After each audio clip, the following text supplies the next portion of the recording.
तेरे सिवा मकसूद हकीकी कोई नहीं है, कोई नहीं।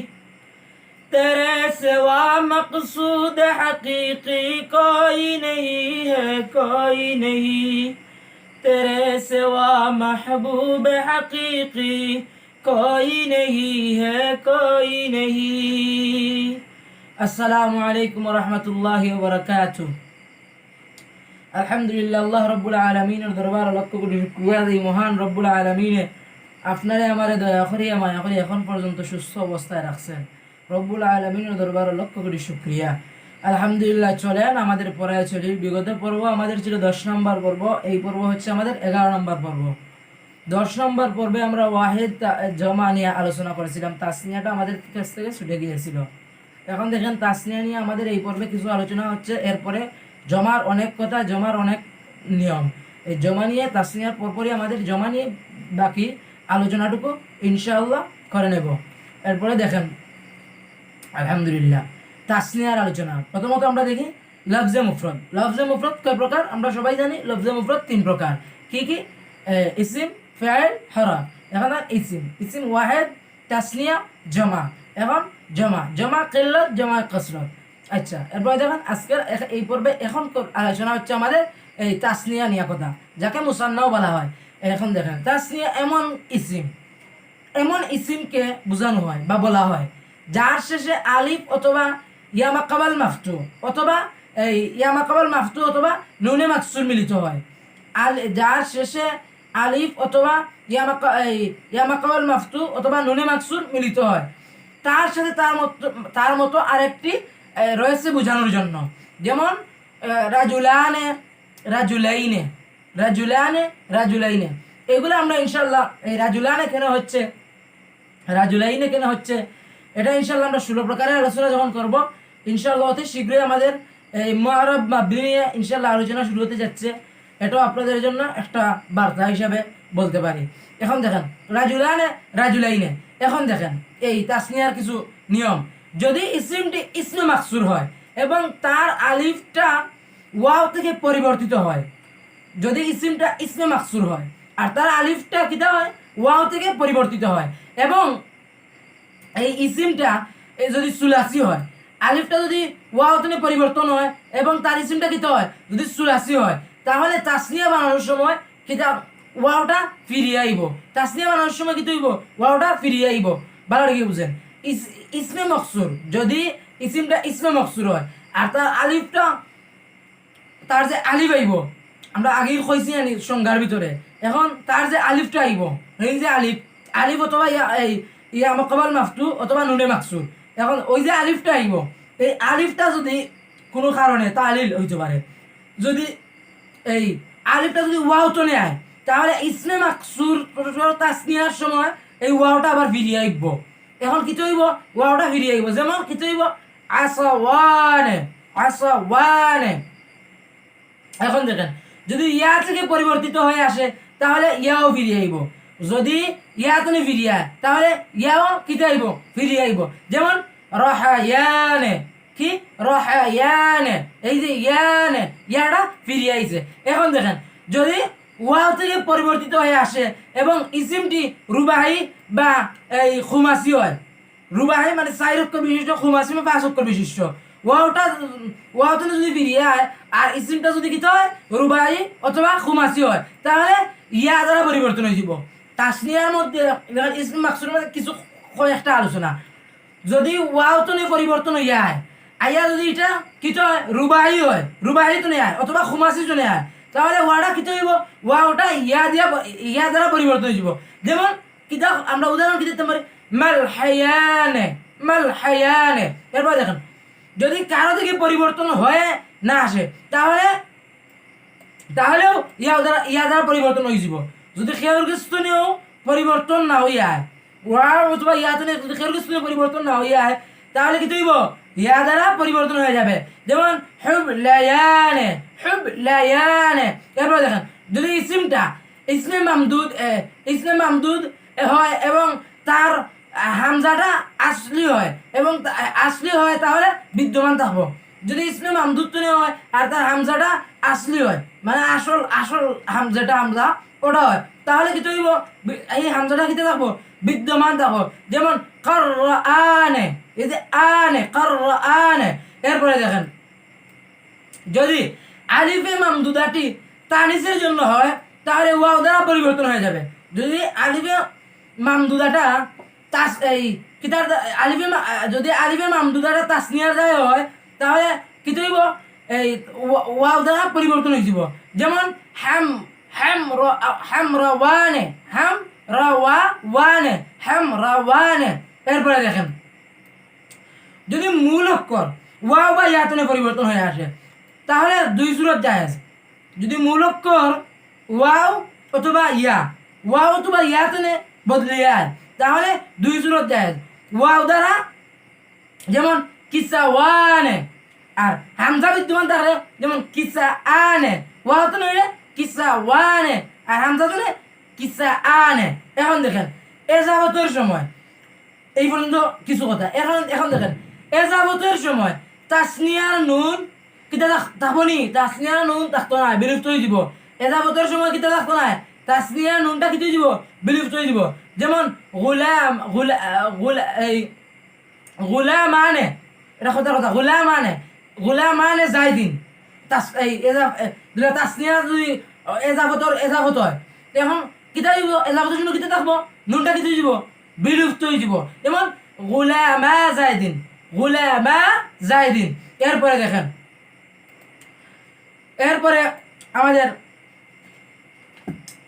এই মুলহাক বিল মুসান্না, মুলহাক বিল মুসান্না, মুলহাক বিল মুসান্না নিয়ে এখন আমাদের আলোচনা। এখন দেখেন, যে সমস্ত শব্দ মূলত ওয়াহিদ হয় কিন্তু সূরত তাসনিয়া হয়, যে সমস্ত শব্দ মূলত ওয়াহিদ কিন্তু সূরতটা কিতা হয়? তাসনিয়া হয়। যেমন কিতা সিনতানে, ইসনাতানে, ইসনানে। শব্দ কিতা মূলত কিতা ওয়াহিদ কিন্তু দেখতে কিলা লাগে? দেখতে লাগে তাসনিয়ার মতো। এখন দেখেন কিছু শব্দ আছে মূলত ওয়াহিদ কিন্তু মানা হয় কিতা তাসনিয়ার। যেমন কিলা, কিলতা। এগুলো আমরা আমেল মামুল যখন পড়াইমু কিলা কিলতা নিয়ে বিস্তারিত আলোচনা ইনশাআল্লাহ করার চেষ্টা করবো। এখন দেখেন আমরা আবার জমায় চলে যাই। এখন দেখেন জমার সংখ্যা, আমরা আগে বিগত পর্বে জমা নিয়ে কিছু কথা হয়েছিল, অল্প কিছু কথা। এখন দেখেন আরো কিছু কথা এর সাথে যুক্ত হচ্ছে। জমার সংখ্যা, জমা বলা হয় যে শব্দ তিনের অধিক সংখ্যা বোঝায়। মুফরাদের ওজন, মুফরাদের ওজনকে বহাল রেখে তার শেষে, মুফরাদের ওজনকে বহাল রেখে তার শেষে ওয়াও ও নুন অথবা নুন ও ইয়া বর্ধিত করে যে জমা বানানো হয় তাকে জমা মুজাক্কার সালেম বলা হয়।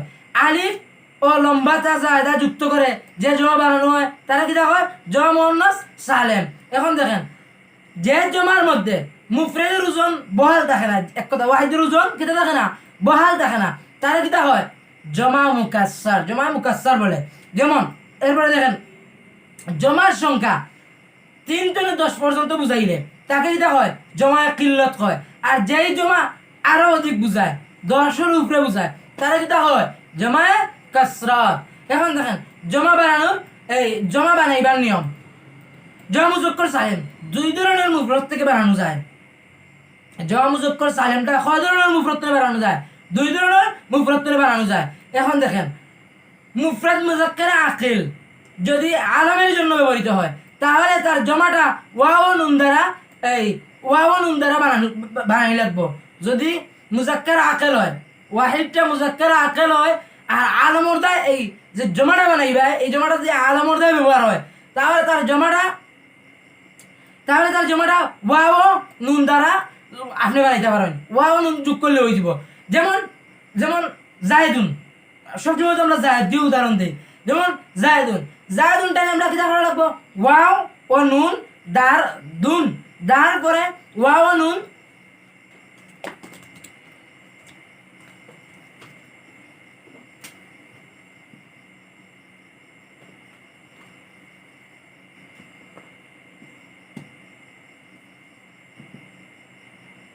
জাহেদুন। এখন এই জাহেদুনের আমরা কথা কি যা ওয়াও নুন বাড়াইতাম, কিটা করতাম ওয়াও নুন বাড়াইতাম। এখন বাড়াইলাম ওয়াও নুন। এখন কি হইল এই ওয়াও নুন বাড়াইলে মুফরাদ মুজাক্কার আখির দেয় যদি জমা বানানি লাগে তো কিটা বানাই যাবো ওয়াও নুন বাড়াইলে কি দেব জায়দুনা জায়দুনা জমা হয়ে গেল। তারপরে দেখেন আর একটা দেই খালিদুন এই খালিদুনের মধ্যে যদি ওয়াও নুন বাড়াই তো কি হয়ে গেল জমা হয়ে গেল। কি হইল জমা হইল খালিদুনা। এখন দেখেন যদি মুফরদটি মুজাক্কার আখির এর সিফত হয়, যদি মুজাক্কার আখিরের কি হয় সিফত হয় তখন তার জমাটা ওয়াও নুন দেওয়া হবে। যদি সিফত হয় এরপরেও কি হইব তার জমাটা কি হইব ওয়াও নুন দ্বারা হইব।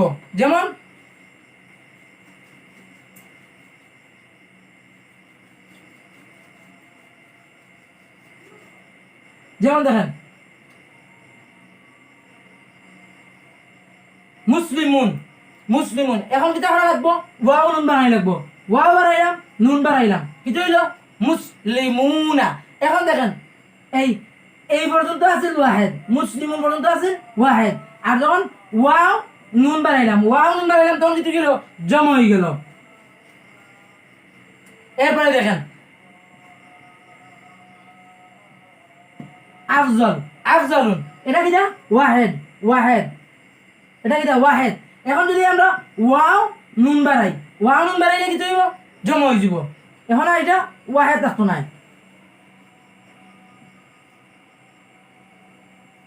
এটা কি হয়ে গেল জমা হয়ে গেল। এখন দেখেন জমা মুজাক্কার বানানোর, এখন জমা মুজাক্কার সালিম বানানোর 5টা শর্ত আছে। জমা মুজাক্কার সালিম বানানোর কয়টা শর্ত?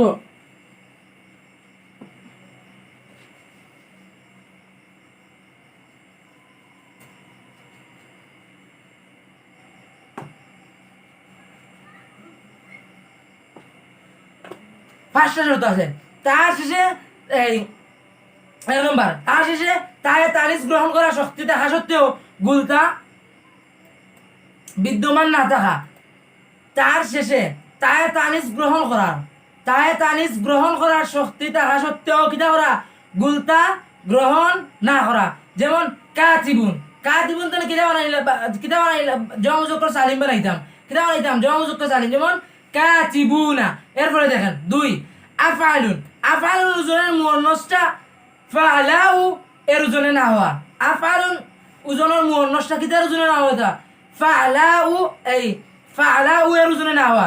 যেমন আফআলুন মানে আহমারু এর জমা হুমরুন আহমারু এর জমা কিটা হুমরুন, কারণ তার মুয়ান্নাসটা ফাআলাউ এর ওজনে হামরাউ হয়ে যায়। এর কারণে 3 নম্বর দেখেন ফাআলানুনের ওজনের মুয়ান্নাসটা ফাআলা এর ওজনে না হওয়া। ফাআলানুনের ওজনের মুয়ান্নাসটা ফাআলানুনের ওজনের মুয়ান্নাসটা ফাআলা এর ওজনে না হওয়া। যেমন সাকরানুনের জমা সাকাইরু, কারণ তার মুয়ান্নাসটা ফাআলার ওজনে সাকরা হই যাব। এরপরে দেখেন সিফতটা মুজাক্কার মুয়ান্নাস এর সমান না হওয়া। সিফতটি মুজাক্কার মুয়ান্নাস এর সমান না হওয়া। যেমন জারিহুনের জমা জারিহুনের জমা কি জারহা। এরপরে 5 নম্বর দেখেন সিফতের শেষে তা না থাকা। যেমন আল্লামাতুনের জমা হলো আল্লামাতুনের জমা কি আল্লামাতুন। 5টা জমাদের শেষ। 5 নম্বরটা হইল কি সিফতের শেষে তা না থাকা। যেমন আল্লামাতুনের জমা আল্লামাতুন। আলহামদুলিল্লাহ আমাদের এই পর্যন্ত এই পর্ব থেকে এখনই বিদায় নিচ্ছি। দেখা হচ্ছে পরবর্তী কোনো পর্বে। আসসালামু আলাইকুম ওয়া রাহমাতুল্লাহি ওয়া বারাকাতুহু।